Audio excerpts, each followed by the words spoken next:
मैं यहाँ ये साबित करने नहीं आया हूँ कि एआई एक खतरा है कि नहीं है, बल्कि यह बताने आया हूँ कि एआई अपने आप में खतरा नहीं है, ना समाधान है।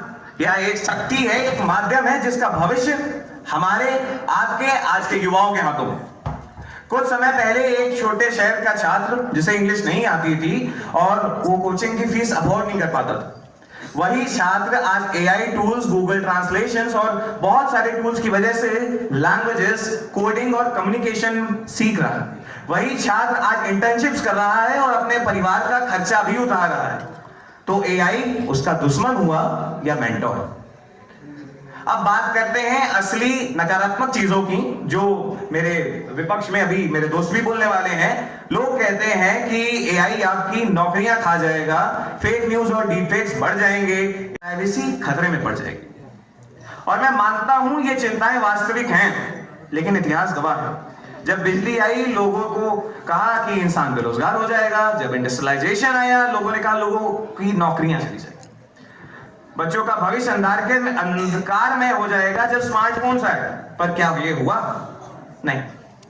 हमने उसी टेक्नोलॉजी को रिजेक्ट नहीं किया, उसे रेगुलेट किया, क्योंकि माध्यम हम हैं, वो टेक्नोलॉजी। शिक्षा की बात करें तो आज गांव-गांव में बच्चों के हाथ में स्मार्टफोन्स होते हैं। लोगों ने कहा था कि यहाँ पे मेरे विपक्ष के कुछ साथियों ने कहा था कि एआई सिर्फ अमीर लोग अफोर्ड कर सकते हैं। मेरा उनको सिर्फ इतना सा जवाब है कि आज हर व्यक्ति के पास में स्मार्टफोन है और एआई फ्री टू एक्सेस। वो किसी भी माध्यम से एआई का इस्तेमाल कर सकता है। एआई टीचर्स को रिप्लेस नहीं कर सकता है, बल्कि उनकी रीच को बढ़ा सकता है। आज एक गांव में बैठा व्यक्ति भी टीचर्स के लेक्चर्स देख सकता है। ये सिर्फ और सिर्फ एआई की वजह से है। सबसे मुख्य चिंता के विषय कि एआई आपकी नौकरियां खाएगा, तो ऐसा नहीं है, परंतु एक एआई इस्तेमाल करने वाला व्यक्ति आपकी नौकरी और आपको जरूर रिप्लेस कर सकता है। आज एआई की वजह से नई नई नौकरियां जन्म ले रही हैं। एआई ट्रेनर हो, चाहे डेटा एनालिस्ट हो, चाहे डिजिटल एंटरप्रेन्योर्स। आज एआई बीमारियों का अर्ली डिटेक्शन कर रहा है। कई केसेस में कैंसर का अर्ली स्टेजेस के माध्यम से एआई की वजह से हुआ है। तो अंत में एआई खतरा नहीं है, बस एक शक्ति है। धन्यवाद। कपड़े एआई से बदलते हैं, जो अपने गर्लफ्रेंड और बॉयफ्रेंड एआई से बनाते हैं और अपने गर्लफ्रेंड और बॉयफ्रेंड को गिबली के पीछे छुपा। सबसे पहली बात तो आर्टिफिशियल इंटेलिजेंस। क्या इंटेलिजेंस आर्टिफिशियल हो सकता है?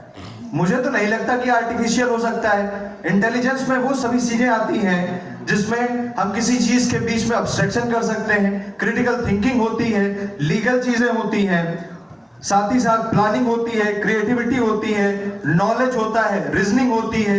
लेकिन क्या ये सारी चीजें एक एआई जिसको हम कमांड करते हैं वो कर सकता है? शायद नहीं।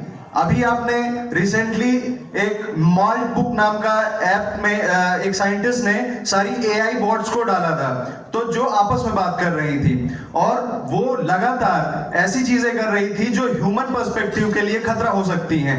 जैसे उसमें कि एक एआई ने कहा कि how to sell my human, कि हम अपने इंसान को कैसे बेच सकते हैं। तो क्या एक जो आर्टिफिशियल इंटेलिजेंस जिसे हम कह रहे हैं, आप चाहते हैं कि वो आपको बेच दे या आपको अपना गुलाम बना ले?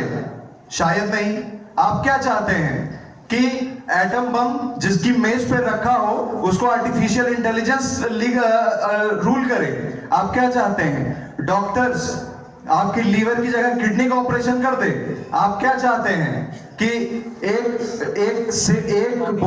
बटन दबाने से आपके जीवन भर की कमाई आजाद हो जाए, आपसे दूर चली जाए? जहां पर अभी तक की बात करते हैं तो हम ये मानते हैं कि मेरा ये मानना है कि सबसे पहले कोई भी चीज आती है उसका रॉ मटेरियल होता है, वो किसी मीडियम में होती है और उसके बाद उसका एक प्रोडक्ट बनता है। तो वो प्रोडक्ट जो एआई ह्यूमंस के लिए बनाएगी वो क्या मोनोपोली के अगेंस्ट होगी? हमने सभी ने देखा है कि कुछ ही कंपनीज हैं जो रूल कर रही हैं, मोनोपोली बनाए हुए हैं टेक्नोलॉजिकल सेक्टर में।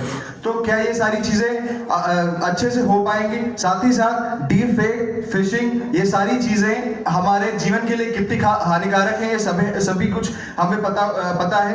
पिछले कई दिनों से ले ऑफ्स बहुत हो रहे हैं। अलग अलग कंपनीज, अमेजॉन, मेटा और इंटेल जैसी कंपनीज बड़े बड़े ले ऑफ्स कर रही है। तो जीवन भर की जो हम पढ़ाई कर रहे हैं, क्या सिर्फ ले ऑफ होने के लिए कर रहे हैं? शायद नहीं। तो मेरा सिर्फ इतना मानना है कि एआई ऐसा है कि हम हजारों डोनाल्ड ट्रंप को इतनी शक्ति दे दें कि वो दुनिया को रूल करें। तो मैं इन्हीं बातों के साथ अपनी वाणी को विराम देता हूं। धन्यवाद।